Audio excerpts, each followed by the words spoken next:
प्यारे बच्चों, आप सभी का स्वागत है मेरे YouTube चैनल बाईएस केमिस्ट्री मैजिक में। इंग्लिश मीडियम वाले बच्चों के लिए खास यानी कि ये ऑब्जेक्टिव है और ऑर्गेनिक केमिस्ट्री का ये पहला चैप्टर है। वैसे अगर केमिस्ट्री में देखा जाए 12th क्लास केमिस्ट्री में तो ये यूनिट 6 है, लेकिन ऑर्गेनिक केमिस्ट्री का ये पहला चैप्टर है।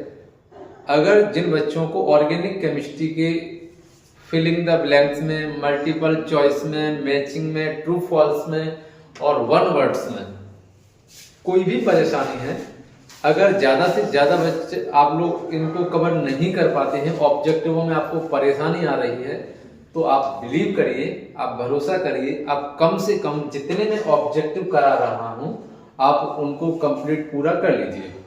एक्स्ट्रा नहीं कर सकते हैं तो, अगर कर पा रहे हैं तो बहुत अच्छी बात है, नहीं कर पा रहे हैं कोई दिक्कत नहीं है, आप कम से कम कर लीजिए। अभी मैंने आपको यानी यहाँ पर चूज द यानी मल्टीपल चॉइस करा रहा हूं, तो मल्टीपल चॉइस मैंने 5 ले लिए हैं। जिन बच्चों के पास में ऑफलाइन वाले जो बच्चे हैं उनके पास में ये पेपर होगा, मैंने जो पेपर ले रखा है उसके यानी मल्टीपल चॉइस हैं।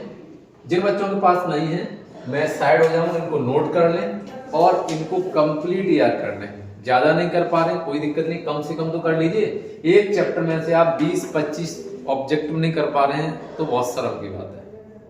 कम से कम एक चैप्टर में से 25 जो सिलेक्टेड ऑब्जेक्टिव हैं वो आपको दिए जा रहे हैं, उनको तो कवर करिए। इतना नहीं कर सकते हैं तो फिर कुछ नहीं हो सकता है। तो देखिए बेटा, दिक्कत ये है कि हमने पूरी साल तक मक्कारी दी है, और पूरी साल तक मक्कारी दी है तो यहाँ पर परेशानी आएगी, क्योंकि हमारी हालत ही खराब है। हमने कभी पढ़ाई की तरफ ध्यान ही नहीं दिया, पूरी साल में मक्कारी में गुजार दी, और अब हमें परेशानी कहाँ पर आती है, ऑर्गेनिक में आकर के उलझ जाते हैं। ऑर्गेनिक में सबसे ज्यादा परेशानी बच्चों को इसलिए आती है क्योंकि बच्चा उस पर प्रैक्टिस नहीं करता है। ऑर्गेनिक केमिस्ट्री में रिवीजन चाहिए, रेगुलर रिवीजन चाहिए, तो ऑर्गेनिक अच्छे से चलेगी। देखिए, choose of the correct answer, हमारे पास में 4 आंसर दे रखे हैं। इन SN1 reaction in the first step is form, यानी कि SN1 रिएक्शन में यूनिमोलिकुलर मैकेनिज्म में, यानी फर्स्ट इसलिए जो यूनिमोलिकुलर मैकेनिज्म है टोटल 2 स्टेप में कंप्लीट होती है। और क्वेश्चन हमें ये कह रहा है कि हमें फर्स्ट स्टेप में क्या मिल रहा है। फर्स्ट स्टेप इज फॉर्मेट, यानी फर्स्ट स्टेप में किस चीज का फॉर्मेशन हो रहा है ये कह रहा है। तो देखो, फ्री रेडिकल्स नहीं है, कार्ब कैटायन या कार्ब एनायन या फाइनल प्रोडक्ट। हमारे पास में इसमें 4 ऑप्शन है। 4 ऑप्शन में से जिन बच्चों ने SN1 और SN2 रिएक्शन को कंप्लीट कर लिया होगा, ये क्वेश्चन इनका भी है, right the difference between SN1 and SN2 reaction. ये वाला जो क्वेश्चन है ये भी अगर आपने कर लिया होगा तो ये आपकी ऑब्जेक्टिव गलत नहीं होगी। SN1 और SN2 रिएक्शन में आपको डिफरेंस याद रख लेना है, और SN1 से देखो ये ऑब्जेक्टिव, तो यहाँ पर हमें कंफ्यूजन इनमें तो नहीं होगा, फ्री रेडिकल्स में और फाइनल प्रोडक्ट में, क्योंकि इनका तो कोई रोल ही नहीं है SN1 रिएक्शन में। दिक्कत ये आती है कि कार्ब एनायन है या कार्ब कैटायन, बस यहाँ पर आकर के उलझ जाते हैं। तो इसमें स्पेशली ध्यान रखिए, इसमें होता है कार्ब कैटायन। कार्ब कैटायन का मतलब इसमें से जैसे ही कोई जो प्रोडक्ट सेपरेट होता है, जो प्रोडक्ट बनता है, तो इसमें कार्बन पर प्लस का चार्ज बन जाता है, इसको बोलते हैं कार्ब कैटायन। अगला है chlorobenzene react with chloral and concentrated H2SO4 to form, यानी कि H2SO4 की प्रेजेंट में, H2SO4 की उपस्थिति में कॉन्सेंट्रेटेड H2SO4 यानी कि सांद्र, यानी कि गाढ़ा, थिकनेस यानी कि थिक H2SO4 की प्रेजेंस में क्लोरल विद रिएक्ट, यानी कि रिएक्शन कर रहा है किसके साथ में, क्लोरोबेंजीन के साथ में।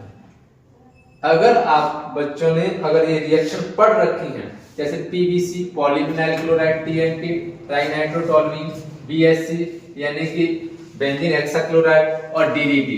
अगर ये चारों रिएक्शन जिन बच्चों ने पढ़ रखी होंगी वो आराम से पहचान लेगा कि ये रिएक्शन कौन सी है। तो इनमें से मैं आपको बता रहा हूं। वैसे मैंने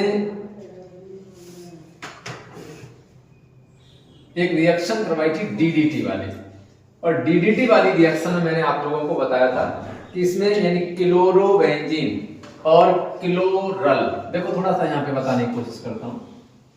क्लोरल का फॉर्मूला मालूम होना चाहिए। क्लोरल का फॉर्मूला होता है CCl3 bond C H double bond O, और ये रिएक्शन करता है क्लोरोबेंजीन के 2 मॉलिक्यूल से। पैरा वाला हाइड्रोजन है वो इस रिएक्शन में इन्वॉल्व होता है, ऑक्सीजन के साथ में रिएक्ट करता है और H2O इसमें से सेपरेट हो जाता है। ये जैसे यहां से H2 सेपरेट होता है, ये रिएक्शन किसकी प्रेजेंट में होती है? कॉन्सेंट्रेटेड H2SO4 की प्रेजेंट में ये रिएक्शन कंप्लीट होती है। जैसे यहां से ये सेपरेट हो जाएगा तो बचेगा क्या? ये बॉन्ड खाली होगी दोनों, एक बॉन्ड इधर से कनेक्ट हो जाएगा, एक इससे कनेक्ट हो जाएगा। अब ये जो हमारे पास में प्रोडक्ट मिल रहा है, इस प्रोडक्ट का नाम पूछा है। अब इसी प्रोडक्ट को बोलते हैं हम DDT। तो इसका ऑप्शन क्या हो जाएगा? Option number D, DDT। उम्मीद है कि समझ में आ रही है, क्योंकि तुम्हें भी पता है कि सारी रिएक्शन डिटेल में नहीं करा सकते क्योंकि ऑब्जेक्टिव है। लेकिन जिन बच्चों ने अच्छे से पहले थोड़ी बहुत भी पढ़ाई कर रखी होगी तो आपको परेशानी नहीं आएगी। अगला है एल्किल हैलाइड। दिक्कत उन बच्चों को आएगी जिनको इन नामों से परिचित ही नहीं है कि एल्किल हैलाइड है क्या। Alkyl halide in dry ether, शुष्क ईथर विद मैग्नीशियम फॉर्म, यानी जो मैग्नीशियम है, मैग्नीशियम किसके साथ में रिएक्शन कर रहा है? ड्राई ईथर के साथ में, या ड्राई ईथर की प्रेजेंट में ये रिएक्शन हो रही है किससे? Alkyl halide. ये एल्किल हैलाइड है। तो एल्किल हैलाइड के बारे में जानकारी होनी चाहिए। एल्किल और हैलाइड, ये रहा एल्किल हैलाइड। किसके साथ में रिएक्शन कर रहे हैं? मैग्नीशियम के साथ में। मैग्नीशियम किसके ऊपर प्रेजेंट में? ड्राई ईथर की प्रेजेंट में। तो मैग्नीशियम हमारे पास में एक ऐसा मेटल है जिसके पास में 2 बॉन्ड बनाने की टेंडेंसी है, और मैग्नीशियम मेटल है तो ये मैग्नीशियम मेटल इन दोनों के मिडिल में शिफ्ट हो जाता है और बन जाता है R bond Mg bond X। तो क्वेश्चन हमें ये पूछ रहा है कि बनेगा क्या? हालांकि यहाँ पर देखो फॉर्मूला दे रखा है, डायरेक्ट तो आप ये लगा सकते हो। अगर फॉर्मूला नहीं देता तो इसका नाम भी दे देता। नाम क्या दे देता? एल्किल मैग्नीशियम हैलाइड, ये नाम भी दे सकता था। तो ठीक है, फॉर्मूला दे रखा है तो थोड़ा सा इजी हो जाएगा।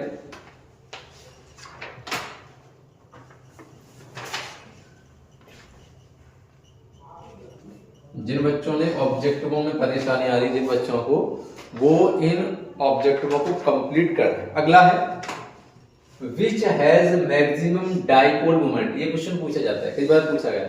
डाइपोल मोमेंट में इसमें फॉर्मूला ही पूछा जाता है, और इसमें फॉर्मूला कौन सा है? देखो, कार्बन की कोवलेंसी 4 होती है, आप सभी को अच्छे से पता है। यानी कोवलेंसी ऑफ कार्बन एटम कितनी होती है? 4। देखो 1 2 3 4। अब इनमें से यानी कि जितने नंबर ऑफ हाइड्रोजन्स है उतने ही नंबर ऑफ हैलोजन एटम इसमें कनेक्ट हो जाते हैं। जैसे अगर 4 हैं तो 4 में से 2 हाइड्रोजन यहां से सेपरेट हो गए, उनकी जगह पर 2 क्लोरीन एटम कनेक्ट हो गए। ये जो फॉर्मूला बन गया। अब यहां से पूछा है कि डाइपोल मोमेंट है वो मैक्सिमम यानी कि अधिकतम विच किस में होता है? तो यानी कि डाइपोल मोमेंट यानी कि 2 डाइपोल का मीन 2 पोल में मूवमेंट अधिकतम किसके पास में होता है? तो इस कार्बन के पास में होगा जिसमें 4 पूरे कंप्लीट बॉन्ड हैं। अगर आप ये किसी के साथ में कनेक्ट होगा तो इसमें 4 बॉन्ड सेपरेट नहीं हो पाते। देखो यहाँ से 1 2 3, क्योंकि एक इसके साथ में कनेक्ट रहेगा ऑलरेडी। तो इसमें नेट ये वाला फॉर्मूला याद रखें। इसमें 2 हमारे पास में क्या है? हाइड्रोजन, 2 क्या है? क्लोरीन। अब इसी को शॉर्ट में लिखा है, देखो CH2, ये रहा CH2, Cl2, तो ये रहा Cl2। इसका ऑप्शन नंबर C।